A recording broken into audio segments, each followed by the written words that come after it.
First Amendment of the United States Constitution grants every U.S. citizen the freedom to express religion. So why would we force our students to learn a specific religion which they may not even be passionate about? The issue being the integration of religion into the public schooling system is becoming more and more relevant in our country's current climate. As someone who has been around religion, and specifically Christianity, in my lifetime, I understand the idea of searching for answers as to what happens after life here on earth. Religion can give inclusion and a sense of security to those who practice. However, religion can also be very toxic, with each one battling for supremacy. As easily as religion can bring people together, it can also tear relationships apart. The main purpose of public schooling is to provide a neutral learning experience to every student, no matter their background. And if we force our students to study religion, we are promoting division where it is not needed. Let's let the students form their own beliefs and allow the school to do its main job of teaching students without any religious endorsements. In this speech, I will go over why religion has no place in public schooling. This is because it violates the First Amendment, because school has one sole purpose of academic success for students, and because there are other alternatives to teaching one specific religion in school. These are all relevant reasons why public schooling and religion should not mix. Now let's dive deeper into some of the history of the U.S. Constitution and the role religion has played in public schools' history. There's been a long history regarding the inclusion of religion into the school curriculum, officially beginning in 1788 when the U.S. Constitution was first ratified. The First Amendment granted every U.S. citizen the freedom of speech, freedom of the press, freedom of assembly, freedom to petition, and most relevant to this argument, the freedom to express religion.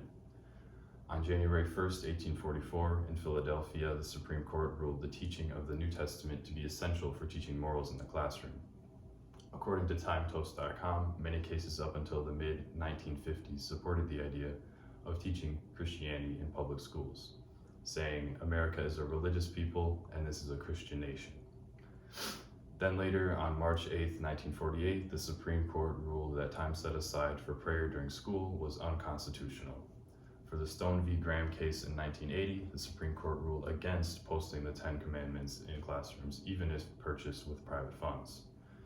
From this information, there is an evident shift in the U.S. regarding the relationship between religion and public schooling. Initially, there was a lot of backing for the teachings of Christianity in school, but today, the teaching of religion from a historical standpoint is only allowed, so long as the classes remain unbiased and don't force any one religion onto our students. Students today are allowed to independently pray or discuss religion if there is no harassment involved. Evidently, there's a long and complicated history of what is and what isn't constitutional regarding the religion in the classroom. The system today is good for allowing students to express their beliefs peacefully without pushing anything onto other students. Now let's transition and look at what the education system is responsible for providing for our students. Simply put, the main goal of public education is to provide a safe and secure learning environment. Public schooling is available for any student regardless of their socioeconomic or religious background. According to pewresearch.org, 70% of people in the United States identify themselves as Christian. Pushing Christianity into the classroom could provide security for that 70%, but what about the remaining Muslim, Buddhist, Hindu, or non-religious demographic? There would only be more animosity for the students who choose to not follow Christianity if the Bible was forced into the curriculum. This could be extremely detrimental for the lives of over a quarter of our students. Schools should be a place to learn first and foremost, but it should also provide kids with a place where they can socialize and develop relationships without the complications that religion brings to the table.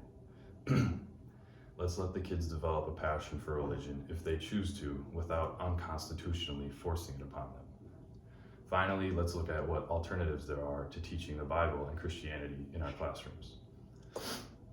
As previously stated, the independent practice of religion in school is completely okay in the United States if it stays peaceful. There's nothing wrong with religion. It gives a sense of security and genuinely provides good fellowship between the people who practice it.